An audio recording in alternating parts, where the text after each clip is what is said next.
அன்னை தெரசா. நாவல். எழுதியவர் அஜயன் பாலா. பகுதி 9.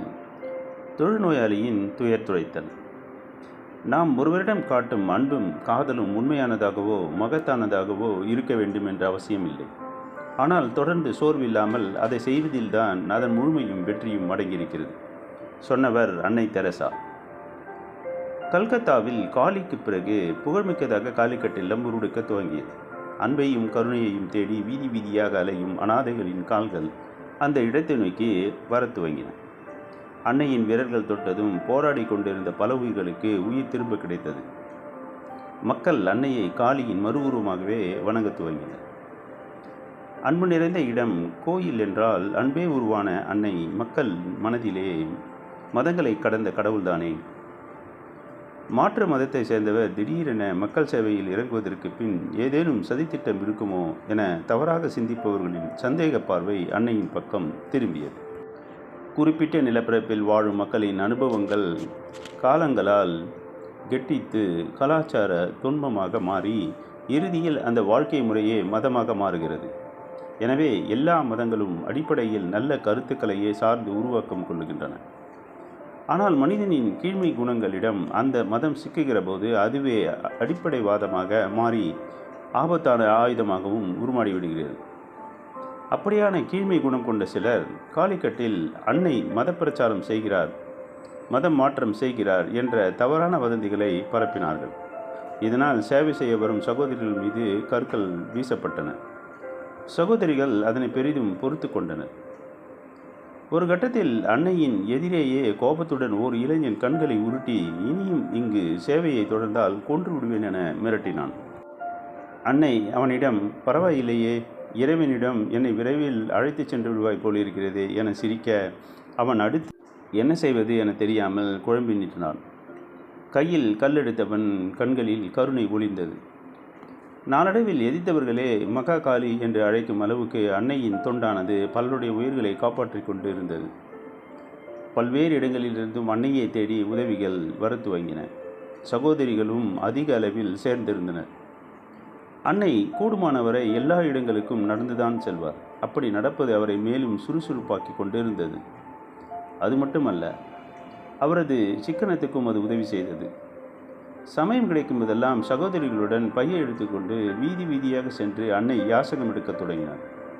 இதற்காக அவர் பெரிய திட்டமிடல் எதையும் கையாள்வது இல்லை. சட்டென முடிவெடுத்த மாத்திரத்தில் தெருவில் இறங்கி எதிர்ப்படுவோரிடம் யாசகம் கேட்க துவங்கி விடுவார்.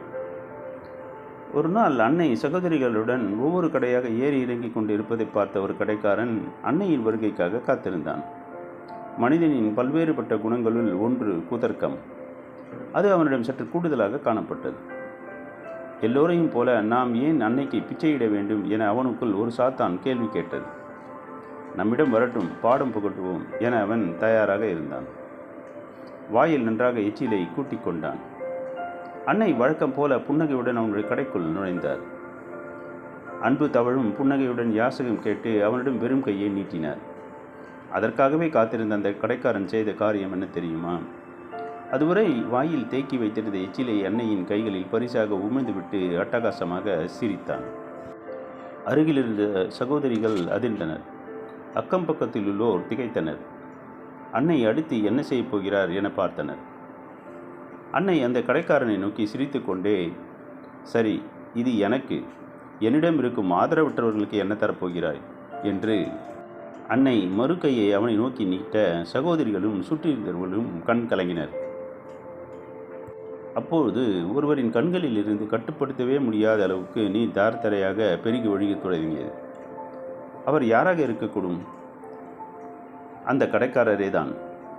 மனித மனங்களில் ஒளிந்திருக்கும் ரகசியமே இதுதான். எல்லா இதயங்களிலும் கடவுளின் தன்மை இருக்கிறது. அது எங்கு இருக்கிறது, அதனை எப்படி தட்டி எழுப்புவது என்பதுதான் சூட்சமம்.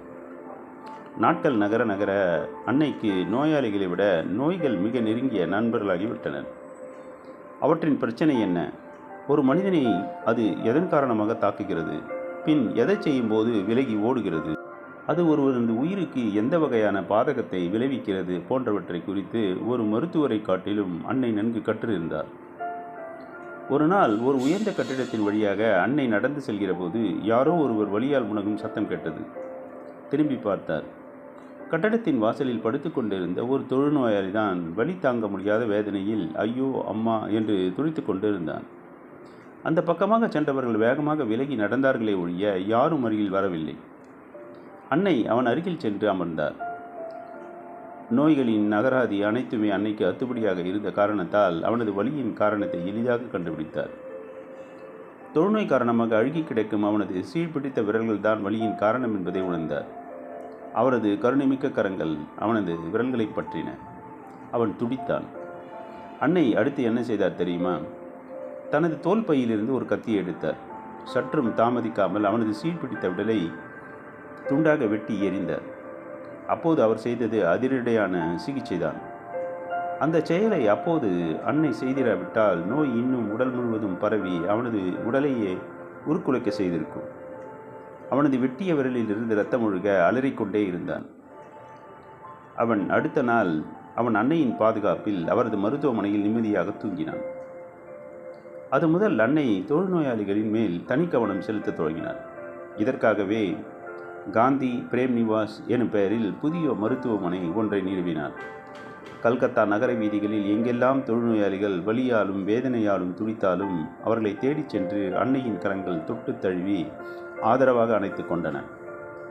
அப்போது ஏற்படும் அந்த பிரவசத்துக்கு காரணம், தொழுநோயாளிகளை தொட்டு சிகிச்சை அளிக்கும் போதெல்லாம் அன்னையின் மனதில் கடவுளையே தொடுவது போன்ற ஓர் இனம் புரியாத உணர்வு அவருக்குள் உண்டாகியதுதான். அன்னை தெரசா நாவல் தொடரும்.